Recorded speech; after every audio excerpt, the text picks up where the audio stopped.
Estamos online.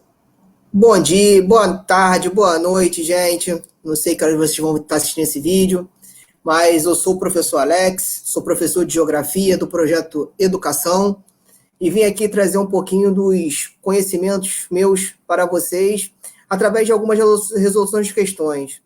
Antes eu venho pedir para vocês se vocês puderem compartilhar, entendeu, esse vídeo, se vocês puderem dar um like aí, entendeu? Para ajudar a gente aqui do projeto a estar divulgando esse trabalho que é sensacional, tá? O nosso intuito é mesmo poder ajudar as pessoas a passar em vestibulares, a passar no Enem, de forma totalmente gratuita. Então, se você não é inscrito, você se inscreve no canal, você curte, compartilha, que nós vamos estar sempre aqui, os professores, de modo geral, para estar ajudando vocês, tá bom, gente? Muito obrigado aí e vamos começar. Questão 1. Essa questão é da Universidade URCA, tá? Que é da Universidade Estadual do Cariri, que se localiza no estado do Ceará, e é a questão do vestibular de 2021, tá? Meu intuito aqui é trazer um pouquinho da geografia para vocês, de um modo geral, a partir das questões vestibulares. Eu não vou trabalhar com questões do Enem nesse vídeo, só vou trabalhar com questões do vestibular, tá bom? Questão primeira. O mapa a seguir mostra uma proposta de regionalização. Como podemos notar, né? Nós temos aí diversas partes de regionalização no mapa, tá? Da floresta amazônica. Se a gente perceber bem, pelo formato, né, do mapa aí, é a área que compreende a floresta amazônica. Em 13 sub-regiões, ou seja, a floresta amazônica ela é dividida em 13 sub-regiões. Isso já está no enunciado da questão, tá? E isto ocorre devido a quê? Aí a banca, né, deu 5 alternativas de A a E. Essa banca ela trabalha com 5 alternativas. Número 1, alternativa A, tá?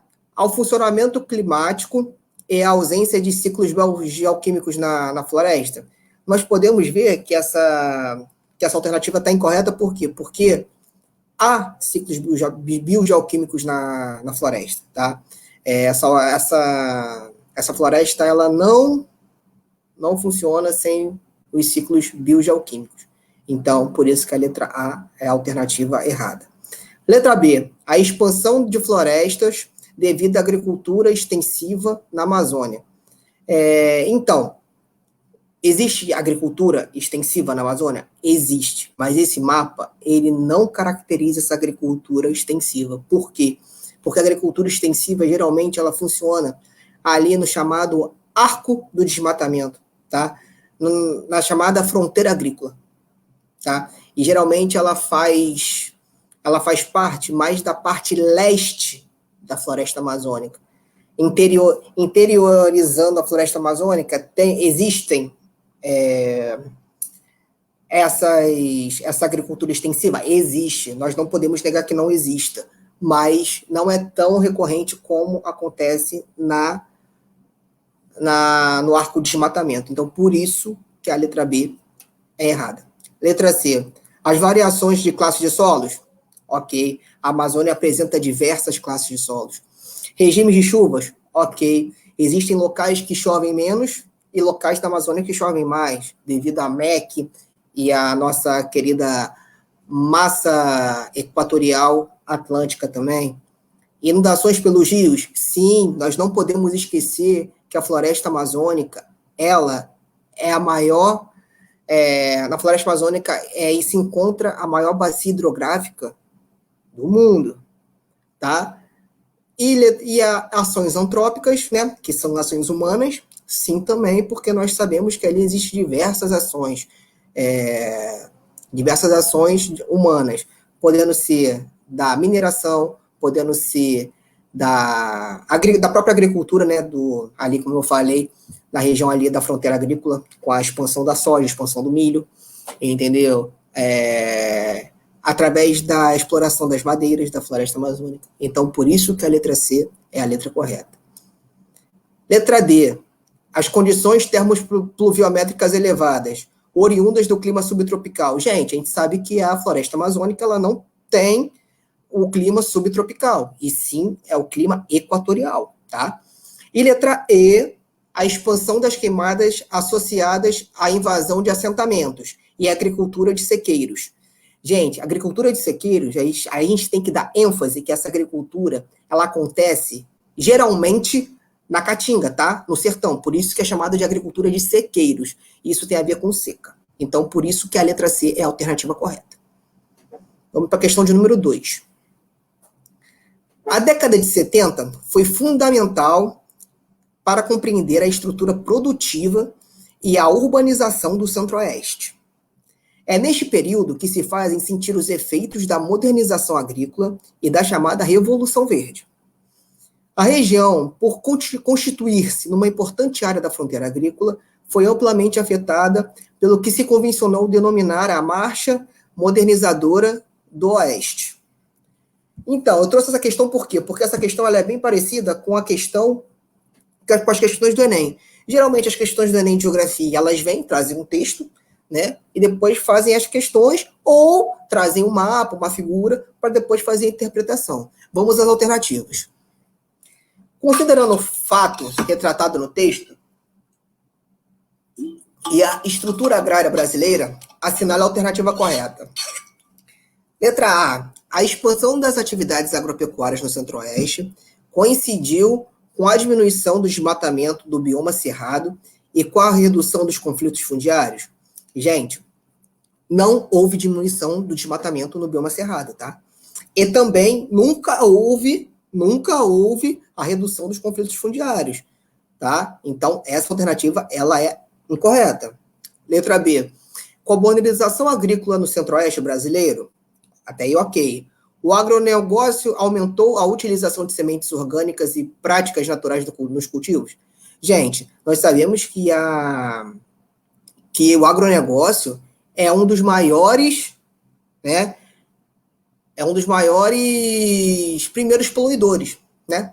Por conta de quê? Por conta da utilização dos agrotóxicos que poluem os lençóis freáticos, tá? E também não há práticas naturais de cultivo. Por quê? Porque eles usam sementes modificadas, eles usam alta tecnologia no processo de plantio, no processo de colheita, né? Com a mecanização, com a própria mecanização do campo. Então, não há, tá? Prática natural de cultivo. Práticas naturais de cultivo geralmente é usada onde? Na agricultura familiar. E não no agronegócio. Letra C. O processo de urbanização do Centro-Oeste, a partir da década de 70, não tem qualquer ligação com o processo de mecanização e a concentração fundiária? Não, está errado. O processo de urbanização do Centro-Oeste tem a ver, sim, com o processo de mecanização e concentração das terras da região. Então, essa alternativa é totalmente incorreta. Letra D. Embora o agronegócio brasileiro seja um pilar importante para o produto interno bruto do Brasil, a sua expansão compromete a segurança alimentar ao diminuir as áreas destinadas à agricultura familiar? Questão totalmente correta, porque, sim, é um pilar importante do PIB, tanto que o nosso PIB hoje é em torno de 20% a 25% do agronegócio, então é um produto totalmente importante, está no nosso PIB.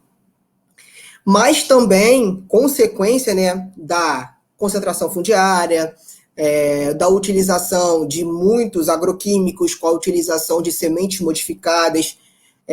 Isso compromete a segurança alimentar nossa. E também compromete porque quanto a maior concentração fundiária, menor terras para agricultura familiar. Ou seja, aí vem diversas práticas no campo, grileiros, aí tem inúmeros conflitos com os próprios pecuaristas, os próprios agricultores, em conflito com os indígenas, em conflito com a própria agricultura familiar.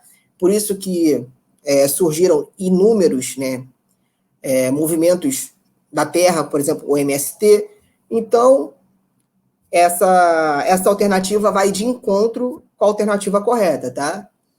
Alternativa E. Apesar de distante dos principais portos do país, A produção agropecuária do Centro-Oeste não apresenta problemas em escoar suas mercadorias, devido à eficiente malha hidroviária existente no país.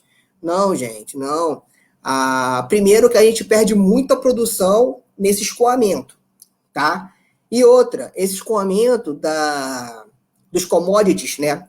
Dos produtos agrícolas, desses produtos agrícolas, eles não são feitos através de hidrovias. Uma pequena parte mesmo é feita de hidrovias.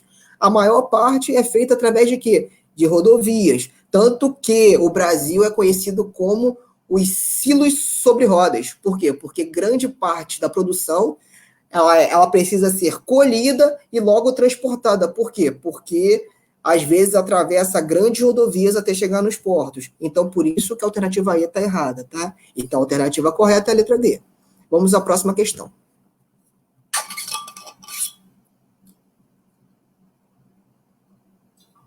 Examine o mapa. Se nós percebermos, o mapa, ele tá, vou botar assim, ele tá achurado, que esse verdinho, esse pintadinho aí, ele tá pintadinho nas principais fronteiras do Brasil, tá? Nós podemos ver a fronteira lá no Amapá, a fronteira em Roraima, a fronteira no Amazonas, Acre, Mato Grosso do Sul, Paraná, Rio Grande do Sul. Então, essas áreas pintadas, se nós percebermos, ela está sempre no lado oeste do Brasil, ou seja, no lado das fronteiras. O lado leste é o lado do Oceano Atlântico, do litoral. Então, podemos perceber que sempre estão do lado oeste das fronteiras. Vamos às alternativas. Alternativa A. A dispersão e ao assentamento... Desculpa. O mapa trata de eventos ocorridos no século XIX e no início do século XX. As áreas destacadas dizem respeito a quê? Então, a gente já tem a ideia, só observando o mapa, que se trata de fronteiras, tá? Alternativa A. A dispersão e ao assentamento de grupos contrários à administração imperial, século XIX. Alternativa B. A conflitos geopolíticos pelo uso dos aquíferos com limites internacionais. A gente viu ali que tem áreas que não possuem aquíferos. Alternativa C. A guerra e disputas internacionais pela definição de fronteiras brasileiras. Fronteiras, lembra que eu falei lá no início? Que as principais, aonde está pintado, são as principais fronteiras? Então fica com a alternativa C no coração. Alternativa D. As revoluções civis pela igualdade de direitos das pessoas sujeitas à xenofobia. Alternativa E, a núcleos rurais ocupados por imigrantes indiferentes às leis brasileiras. Podemos perceber que a letra C, por quê? Porque a letra C, como observamos, os principais pontos estão pintados, né, nas fronteiras. Então, logo, é a guerra e disputas internacionais pela definição das fronteiras brasileiras, tá? Então, a alternativa certa é a alternativa C. Próxima questão. Outra questão da VUNESP, tá? Dentre os vários fatores que afetam o clima de determinada região, estão a maritimidade e a continentalidade. Entre no nosso curso, assistam nossas aulas, que vocês vão aprender o que é continentalidade e maritimidade. Esses fatores estão associados à distância dessa região aos mares e oceanos. Do ponto de vista físico, os efeitos da maritimidade e da continentalidade estão relacionados ao alto calor específico da água, quando comparado com o do solo terrestre. Dessa forma, esses fatores afetam a amplitude térmica e a umidade da atmosfera de certo território. A gente pode ver ali, né, a figura do solzinho, tá? As flechinhas em cima ali do mar, em direção ao continente, tá? Lá no fundo a gente tem uma cidade, a gente tem duas palavrinhas, continentalidade à esquerda, né? E maritimidade à direita. Então, a gente observa a figura e vamos à pergunta. As propriedades físicas da água e os fatores climáticos citados fazem com que Letra A. As áreas banhadas por oceanos enfrentam invernos mais moderados, enquanto que em áreas distantes de oceanos, essa estação é bem mais percebida. Então, a gente já pode assinalar a letra A, que é a alternativa correta. Por quê? Se vocês perceberem, tá? Nas áreas mais próximas ao litoral, faz menos frio e temperaturas mais amenas no inverno, tá? Do que nas áreas dentro do continente. Por quê? Porque a amplitude térmica dentro do continente, pelo fator da continentalidade, de novo, entre lá, assista ao nosso canal, que vocês vão aprender o que é maritimidade e continentalidade. Nós podemos perceber que a amplitude térmica é bem maior. E também o quê? A umidade é menor. Quando a umidade é menor, tende a ser o quê? Um clima mais seco. Então, por que na Serra, por exemplo, na Serra de Santa Catarina, na Serra do Paraná, na Serra do Rio Grande do Sul, por que faz mais frio do que no litoral? Porque faz temperaturas menores, porque por conta desse tempo seco, por conta desse ar seco. Então, quanto mais seco, as temperaturas são menores, tá? Então, por isso que a letra A é a correta. Por que a B não é a correta? Ocorre uma maior amplitude térmica de ar em regiões litorâneas. Não, acabei de falar que não. As maiores amplitudes térmicas, tanto que a maior amplitude térmica, uma das maiores amplitudes térmicas que existem no deserto do Saara, tá? São nos desertos. São dias totalmente quentes e noites totalmente frias. Por quê? Por conta da reflectância e por conta do calor específico, tá? Então, nossas aulas, que vocês vão aprender o que é calor específico e vão aprender o que é reflectância, tá? Então, por isso que a amplitude térmica no litoral é menor. Letra C. Áreas sob maior influência da continentalidade tendem a apresentar mais umidade? Não. Por que não? Porque quanto mais próximo ao mar, maior o quê? A umidade. Então, áreas que apresentam áreas mais próximas ao mar, há uma maior influência da maritimidade e logo são mais úmidas, tá? D. Poucas nuvens se formam em áreas costeiras porque a água absorve e perde calor rapidamente, o que explica o baixo índice pluviométrico dessas regiões. Também não, tá? Por quê? Porque se você está próximo ao mar, maior evaporação. Se é maior evaporação, mais o quê? Mais nuvens. Então não são poucas nuvens em áreas costeiras, são a maior quantidade de nuvens em áreas costeiras, tá? Por isso que a maioria dos desertos fica, né, em áreas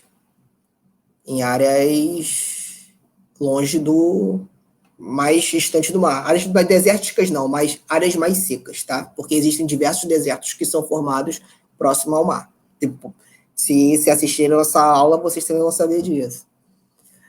E alternativa é, regiões sob grande efeito da continentalidade tendem a apresentar altos índices pluviométricos. A única exceção da floresta amazônica, tá? Por conta do fator de evapotranspiração, que são os famosos rios voadores. Assistam nossas aulas que vocês vão aprender o que são rios voadores. Então, por isso que a alternativa A é a alternativa correta. Vamos à próxima. Uma questão do Instituto Federal de Pernambuco, tá? Traz uma imagem, a gente vê esses grandes, botar assim entre aspas, os grandes ventiladores, né? Que são chamados de cataventos, tá? Então, a gente pode perceber na figura que são vários cataventos. Vamos à pergunta. A figura 8 refere-se a uma alternativa energética cuja exploração tem sido crescente no Brasil nas últimas décadas. Indique a seguir a associação correta entre a fonte de energia representada e a sua característica correspondente. Letra E, geotérmica e não renovável. Isso aí caracteriza uma energia geotérmica? Não, não é. Solar é renovável? Também não. Eólica e fóssil? A energia em questão, ela é eólica, só que a energia eólica, ela não é fóssil, tá? Geotérmica e fóssil, também já falei que não é geotérmica e muito menos fóssil. E a letra A, eólica e renovável. Sim, a letra A é a resposta correta. Por quê? E toda vez que vocês verem esses grandes ventiladores aí, esses ventiladores enormes, tá? Chamados de catamentos, chamados de outras coisas também, que a gente pode chamar, existem vários nomes, tá? Existem nomes mais técnicos, né? Toda vez que vocês virem essas coisas assim, é energia eólica. O maior potencial eólico do Brasil, tá? É no Rio Grande do Norte. Então fique com isso na cabeça. Toda vez que a gente fala em energia eólica, geralmente a gente associa a quê? A região Nordeste, tá? E é uma energia o quê? Totalmente renovável. Por que uma energia renovável? Porque ela nunca se esgota, entendeu? Energia, quando ela não é renovável, e geralmente vem dos combustíveis fósseis, como gás, como petróleo, entendeu? São energias que um dia tendem a se esgotar. Então, por isso que a alternativa certa é a alternativa A. Vamos à próxima questão. Questão de clima, gente. Questão de clima, questão de climograma, tá? Então, querem aprender a ler climograma? Assistam nossas aulas. Aí a gente vai explicar isso tudinho para vocês, tá? O climograma é uma forma gráfica de representação do clima que indica a média térmica e a pluviosidade de uma determinada localidade. Sua coluna indica a precipitação e a linha temperatura. Ou seja, se vocês perceberem, esses quadradinhos que estão em cinza, isso aí representa a precipitação. Ou seja, quanto mais quadradinho cinza, maior o índice pluviométrico. Quanto menos quadradinho cinza, menor o índice pluviométrico. Daí a gente já pode perceber até uma diferença, por exemplo, da figura 3, onde tem poucos quadradinhos, e da figura 4, onde tem muitos quadradinhos. Tá? E a partir daí, só observando esses gráficos, a gente consegue fazer o quê? A gente consegue fazer a determinação do clima, de qual clima a gente está falando. Entende? Então, o que acontece? Cada clima existente na Terra, cada clima existente no Brasil, existe um climograma característico para aquele clima. Tá? E geralmente as provas perguntam assim, as provas pedem assim, elas jogam o climograma e a partir desse climograma a gente lê o clima e tenta identificar qual é o clima que está presente. Quanto mais quadradinho cinza, maior o índice pluviométrico. Quanto menos quadradinho cinza, menor o índice pluviométrico. Essa linha, quando ela estiver mais retinha, maior a linearidade, tá, do clima, ou seja, não existem muita variação de temperatura. Quando essa linha é cheia de cobrinha, maior a variação de temperatura. Quanto ela estiver mais em cima, maior a temperatura. Quando ela estiver quando ela estiver mais embaixo, menor a temperatura. Tá? É mais ou menos assim que a gente lê um climograma. Por isso que eu falo. Assista nossas aulas, entre no nosso grupo do WhatsApp e venha com a gente para aprender o que é o climograma. Tá? Vamos à pergunta. Ele dá várias alternativas, tá? E pede para identificar aquilo que eu falei. Ele dá as características do clima e pede para identificar aonde está o climograma. Letra A. O clima equatorial caracteriza-se pelo domínio de massa de ar equatorial continental, com temperatura média anual em torno de 24 graus. E a pluviosidade anual em torno de 2.500 milímetros. Quando a gente fala em 2.500 milímetros, é muita chuva. É muita chuva. Tá? É o clima que mais chove. Então tem isso na cabeça de vocês. 2.500 milímetros, muita chuva. Então, ou seja, é um clima que chove muito. Volta o slide, por favor. Então, o que a gente pode perceber? Qual é o clima, olhando esses gráficos aí, esses climogramas, qual é o clima que tem maior índice pluviométrico? A gente pode perceber que é qual? É o clima número 4. Por quê? Porque ele é o que tem mais quadradinho cinza, tá? Então, a gente sabe o quê?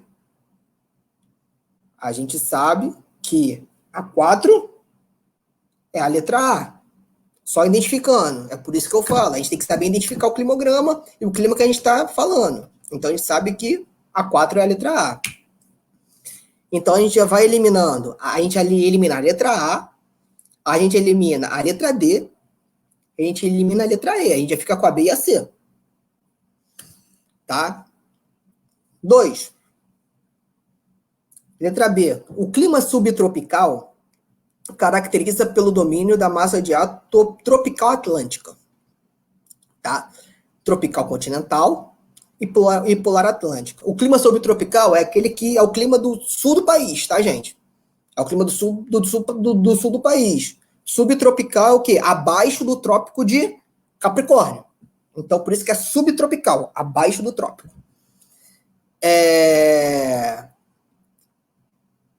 Vamos lá, polar atlântica, com temperatura média anual em torno de 18 graus, tá? E pluviosidade em torno de 1.500 anual e bem distribuída o ano todo.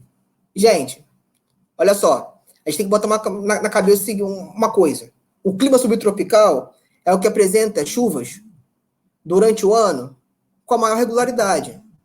Então, toda vez que falar em clima tropical, a gente vai olhar o gráfico, tá? A gente vai olhar o gráfico, o climograma, e vai ver qual clima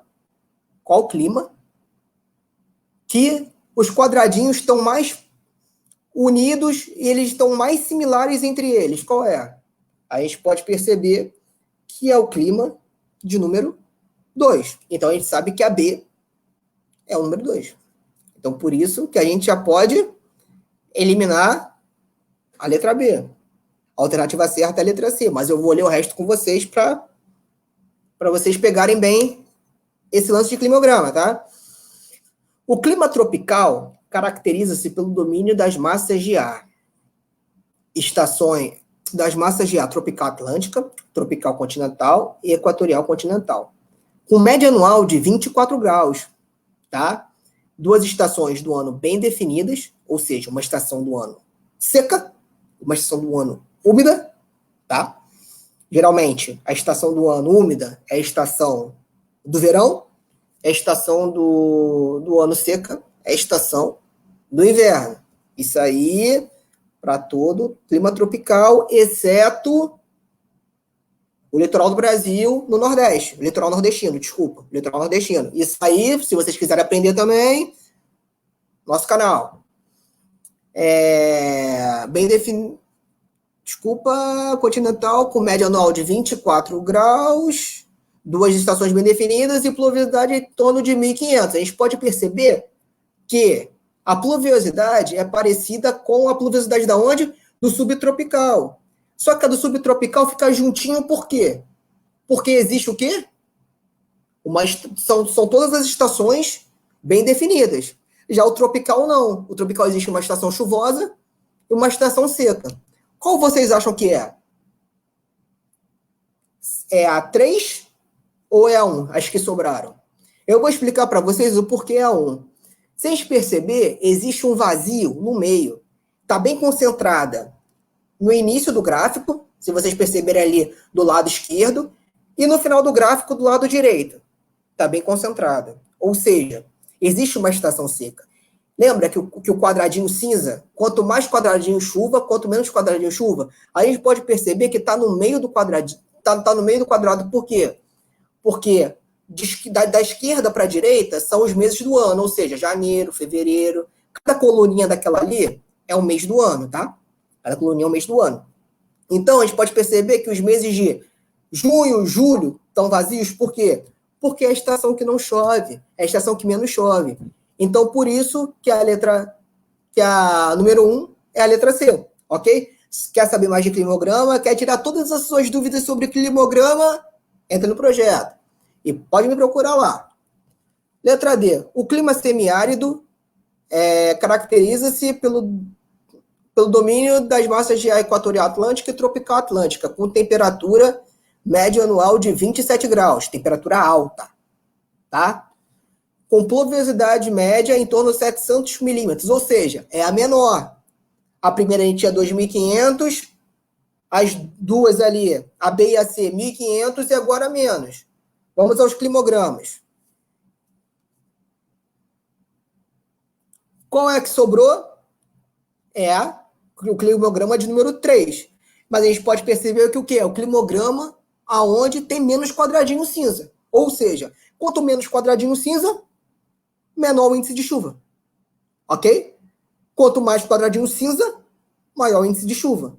Então a gente pode ver que é uma linha onde está lá em cima, tá? Na parte superior do climograma, ou seja, são temperaturas altas e poucos quadradinhos cinzas, ou seja, baixo índice pluviométrico. Ponto. Ok? É por isso que a alternativa correta é a letra C.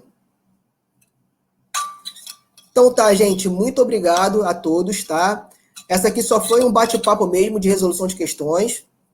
E eu peço para vocês lá de novo, novamente, curtam, compartilhem o nosso link lá para ajudar o nosso projeto e vocês ficarem bem informados. Obrigadão, gente. Qualquer coisa pode me procurar. Meu nome é Alex.